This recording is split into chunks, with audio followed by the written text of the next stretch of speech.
이 생각이 자주 든다면 당신의 마음이 이미 많이 지친 상태일 수 있습니다. 역시 내 문제야. 혹은 다 저 사람 때문이야. 혹시 이런 생각 최근에 자주 하고 계신가요? 중요한 일을 망쳤을 때, 누군가와 크게 다퉜을 때, 우리 마음은 항상 두 갈래 길로 나뉩니다. 하나는 모든 화살을 나에게 돌리는 길, 그리고 다른 하나는 화살을 밖으로 던지는 길입니다. 신기하게도 같은 상황인데도 사람마다 전혀 다른 선택을 하죠. 그런데 여기서 중요한 건 하나입니다. 이 두 반응 모두 당신이 약해서 생긴 게 아니라는 겁니다. 오히려 당신을 지키기 위해 만들어진 마음의 생존 방식일 가능성이 큽니다. 지금부터 왜 우리는 이렇게 반응하는지, 그리고 이 반복에서 어떻게 벗어날 수 있는지 아주 쉽게 이야기해 드리겠습니다. 먼저, 첫 번째 유형입니다. 문제가 생기면 가장 먼저 자신을 탓하는 사람. 내가 그때 왜 그랬지? 조금만 더 잘했으면 괜찮았을 텐데. 이런 생각이 자동으로 떠오르는 분들입니다.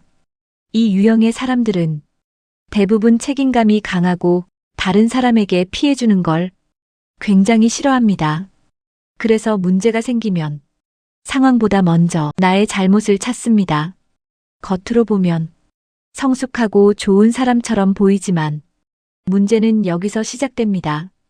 이 화살이 계속 자신에게만 향하기 시작하면 어느 순간 자존감이 조금씩 깎이기 시작합니다. 그리고 이런 생각으로 이어집니다. 나는 왜 이것밖에 안 될까?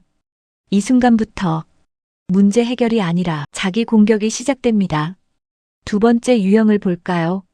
문제가 생기면 바로 밖으로 화살을 던지는 사람입니다.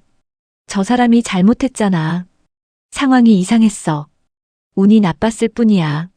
이렇게 원인을 외부에서 찾습니다. 이 방식의 장점은 하나 있습니다. 당장은 마음이 편해집니다. 내가 틀린 게 아니니까 자존심도 지킬 수 있고 상처도 덜 받습니다. 하지만 이 방법도 오래가면 문제가 생깁니다. 모든 원인이 밖에 있다고 느끼는 순간 내가 바꿀 수 있는 게 아무것도 없다고 느껴지기 때문입니다. 그래서 결국 상황은 반복되고 사람 관계는 점점 멀어지게 됩니다. 여기서 한 가지 질문 드릴게요. 당신은 어떤 쪽에 더 가깝나요? 내 탓을 많이 하는 편인가요? 아니면 남 탓을 하는 편인가요? 혹시 둘 다 왔다 갔다 하지는 않으세요? 사실 대부분의 사람들은 상황에 따라 이 두 가지를 오가며 살아갑니다. 그렇다면 왜 우리는 이렇게 극단적으로 반응하게 되는 걸까요? 여기에는 꽤 흥미로운 이유가 있습니다. 심리학에서는 이걸 통제감과 관련된 문제로 봅니다.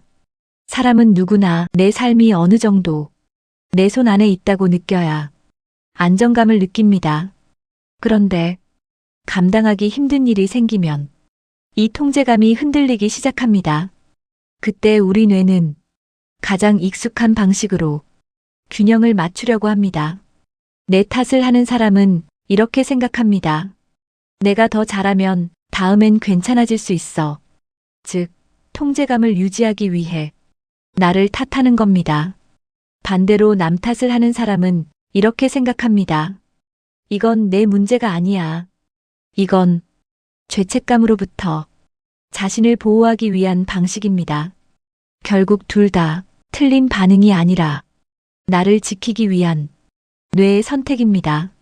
그런데 문제는 이 방식이 반복될 때입니다.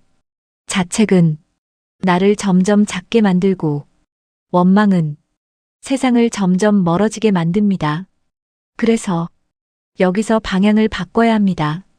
가장 중요한 질문을 하나 바꿔보세요. 누구 잘못이지? 이 질문 대신 그래서 지금 내가 할 수 있는 건 뭘까? 이 질문 하나가 생각의 흐름을 완전히 바꿉니다. 자책이 올라올 때는 이렇게 말해보세요. 그래, 내가 실수했을 수도 있어. 하지만 그게 나의 전부는 아니야. 이 한 문장이 자존감을 지켜줍니다. 남 탓이 올라올 때는 이렇게 생각해 보세요. 저 사람도 이유가 있었을 거야. 그럼 나는 지금 어떻게 하는 게 나한테 좋을까? 이건 관계를 지켜주는 질문입니다. 완벽하게 바뀌지 않아도 괜찮습니다. 중요한 건 단 한 번이라도 화살의 방향을 의식적으로 바꿔보는 겁니다. 그 순간부터 당신은 이미 이 감정의 반복에서 빠져나오기 시작한 겁니다. 혹시 오늘도 자신을 많이 탓하고 있었나요? 아니면 누군가를 계속 원망하고 있었나요? 그 마음 이상한 게 아닙니다. 당신이 지금까지 잘 버텨왔다는 증거일 수도 있습니다. 그러니까 오늘은 이렇게 말해줘도 괜찮습니다. 나 그래도 꽤 잘 버텼다. 그 말 한마디가 생각보다 큰 힘이 됩니다. 오늘도 마음속에서 많이 싸우느라 수고 많으셨습니다. 이 영상이 당신의 마음을 조금이라도 가볍게 해드렸다면 구독과 좋아요, 알림 설정으로 함께 해주세요. 여러분은 내 탓과 남 탓 중 어느 쪽에 더 가까운가요? 댓글로 여러분의 이야기를 들려주세요. 당신의 내일이 조금 더 편안해지길 진심으로 응원합니다.